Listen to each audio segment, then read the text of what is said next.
Molt bé, doncs la primera qüestió, no parlo més. Al voltant del concepte de cultura digital, que és el que dona títol en aquesta mesa, es fa servir sovint, però a mi no em sembla que sigui un concepte obvi. No? Per què? Doncs perquè tenim poca perspectiva històrica, han passat moltes coses en molt pocs anys, ha anat tot molt ràpid, però ens falta perspectiva. I també hi ha molta, però no massa de qualitat, em sembla encara reflexió acadèmica al voltant d'això, potser perquè ens falta perspectiva. I per tant, jo la primera qüestió que els hi plantejaria als membres de la mesa és què hem d'entendre, amb la idea aquesta de les jornades d'aclarir conceptes, no? Què hem d'entendre per cultura digital i quin seria el vostre diagnòstic de metge, d'aquests de 5 minuts, sobre l'estat de salut de la cultura catalana a la xarxa.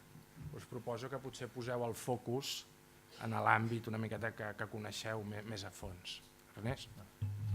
Moltes gràcies, Lluís, i moltes gràcies al Departament de Cultura per la invitació. Bé, com sol passar en aquest tipus d'actes, se'ns demana una resposta brevíssima a preguntes que respondre-les portaria dies, segurament.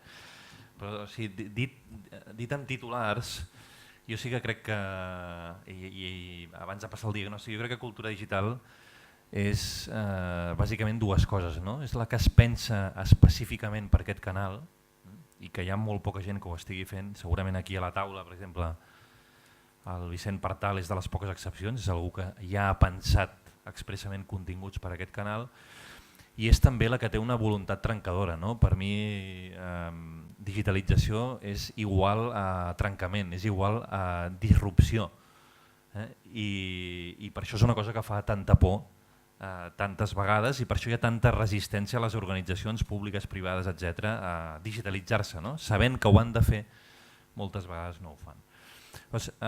Passant al meu àmbit i intentant fer aquest diagnòstic impossible en 3 minuts, jo sí que he detectat que bàsicament des del punt de vista del que és l'oferta editorial digital al nostre país i en català, que és el que ens ocupa, jo diferenciaria 3 tipus de problemes que hi ha actualment.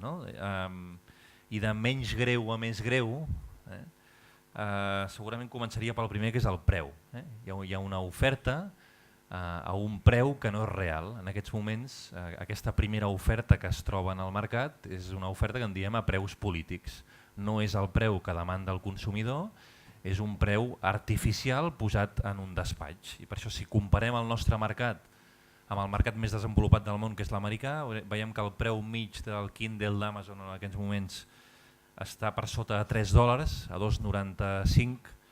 El preu mig de l'oferta digital a Catalunya i a Espanya és de gairebé 11 euros, de 10,90. Per tant, hi ha un gap molt gran de 9 euros per cada consum digital o descàrrega, segons sigui el format. Per tant, tenim un primer problema d'allunyament d'aquest producte digital del consumidor final. Per què? Perquè el preu simplement no és real, és un preu dictat. Hi ha un segon problema que és un problema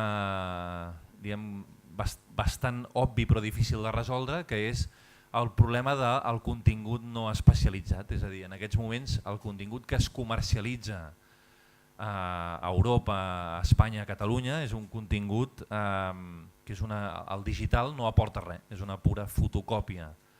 El que es descarrega la gent, el que compra la gent, el que consumeix la gent, del que ja troba en un suport paper. Per tant, simplement el que s'està fent és transmetent un contingut antic en un suport modern, però en l'essència no canvia.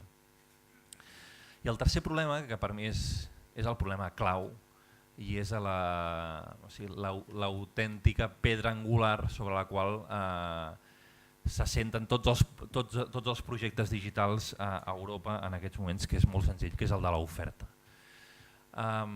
Si comparem l'oferta que té el mercat americà en aquests moments, doncs hi ha més d'1 milió de títols digitalitzats que es poden consumir en aquests moments al Kindle de molts països i de moltes llengües, però bàsicament del mercat americà.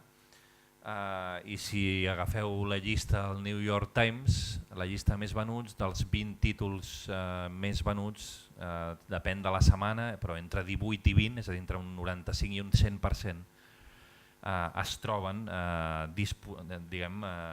la disposició del públic per poder-se ser consumits a preus molt competitius, amb rebaixes del 70-80% respecte al paper i de forma immediata. Bé, aquest problema de l'oferta és el problema clau que en aquests moments bloqueja la indústria europea i específicament la catalana i l'espanyola, perquè sense una oferta i a més a un bon preu i a més atractiva digitalment és impossible crear un mercat.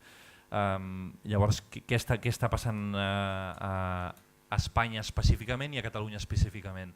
A Espanya està passant que s'ha creat una gran plataforma, els 3 grans grups, que són Planeta, Random i Santillana, que és una plataforma que, al contrari del que s'havia pretès, no ha aconseguit accelerar aquesta digitalització, i alguns tenim la sospita que és una plataforma que s'ha creat no per accelerar el procés sinó per alentir-lo, cosa que també és legítima perquè la indústria el que busca és viure com més anys millor amb les seves xarxes comercials tradicionals per la via del paper. I el que passa a Catalunya passa un fenomen molt normal, conseqüència d'una sobreconcentració editorial en un sol grup, que és el grup 62, i com que el 90% del mercat està en unes soles mans, és molt difícil actuar sobre el preu i és molt difícil actuar sobre l'oferta. Si no es digitalitza que és aquest grup, el mercat en definitiva queda molt parat. Per tant, estem davant d'un semimonopoli que dificulta, i no faig cap valoració, no estic dient ni que sigui bo ni dolent, estic dient que és un fet, i això dificulta l'acceleració d'una bona oferta a un preu competitiu. I per últim, i derivat d'aquest problema d'oferta, hi ha un problema de supeditació al castellà, és a dir, tothom que actua en català està en aquesta plataforma de Libranda i és una mica com si el català editorialment i digitalment no tingués l'entitat pròpia que sí que té en paper. Em reservo per després algunes idees de solució en aquests possibles problemes. Gràcies. Moltes coses. Jo no sé, també ho deia, perdó.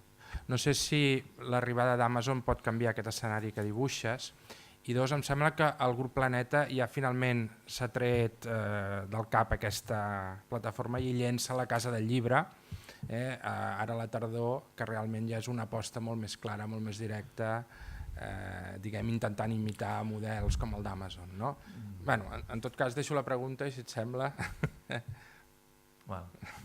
Responc ara o després? Si és breu, sí. És molt breu. És dir que Planeta no es desfà de Libranda llançant la Casa del Llibre perquè Libranda és un distribuïdor, no és un punt de venda. Llavors el que fa Planeta és simplement apostar per un punt de venda. Libranda no és un punt de venda en ell mateix, però segueix creient en aquest distribuïdor que és Libranda. Només un matís que una cosa no treu l'altra.